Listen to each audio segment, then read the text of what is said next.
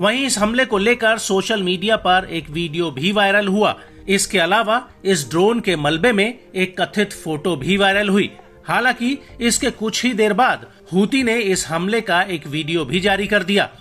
इस वीडियो में ड्रोन के साथ एक MK-82 बम का टुकड़ा भी नजर आ रहा है, जिसे शायद ड्रोन पर फिट किया गया हो।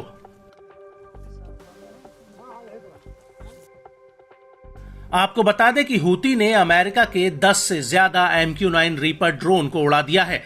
अमेरिका के इस ड्रोन की कीमत $3 करोड़ से ज्यादा है। ये 50,000 फीट से ज्यादा की ऊंचाई पर उड़ सकता है।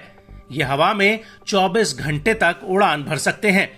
यमन में अमेरिकी सेना और CIA दोनों ही इस ड्रोन को उड़ाती हैं। यमन की सत्ता पर कब्जा करने के बाद से ही हूती ने 2017, 2019, 2023 और 2024 में कई रीपर ड्रोन्स को मार गिराया है।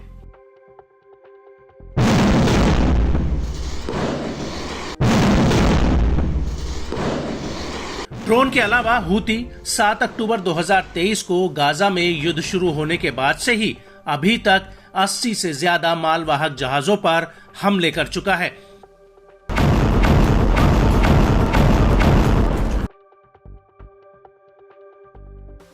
उसने 2 जहाजों को समंदर में डुबो दिया।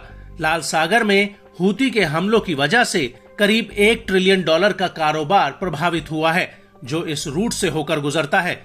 और हूती के हमलों की वजह से मालवाहक कंपनियां अपने जहाजों को अफ्रीका होते हुए भेज रही हैं। ये रूट बेहद ही लंबा और ज्यादा खर्चीला है।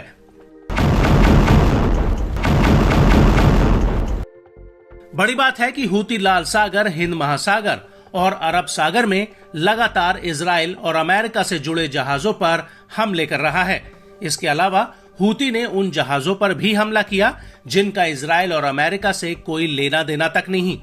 यहां तक कि पिछले हफ्ते ही हूती ने अमेरिका के युद्धपोतों पर आधा दर्जन मिसाइलें और एंटी शिप क्रूज मिसाइलें और 2 ड्रोन दागे थे।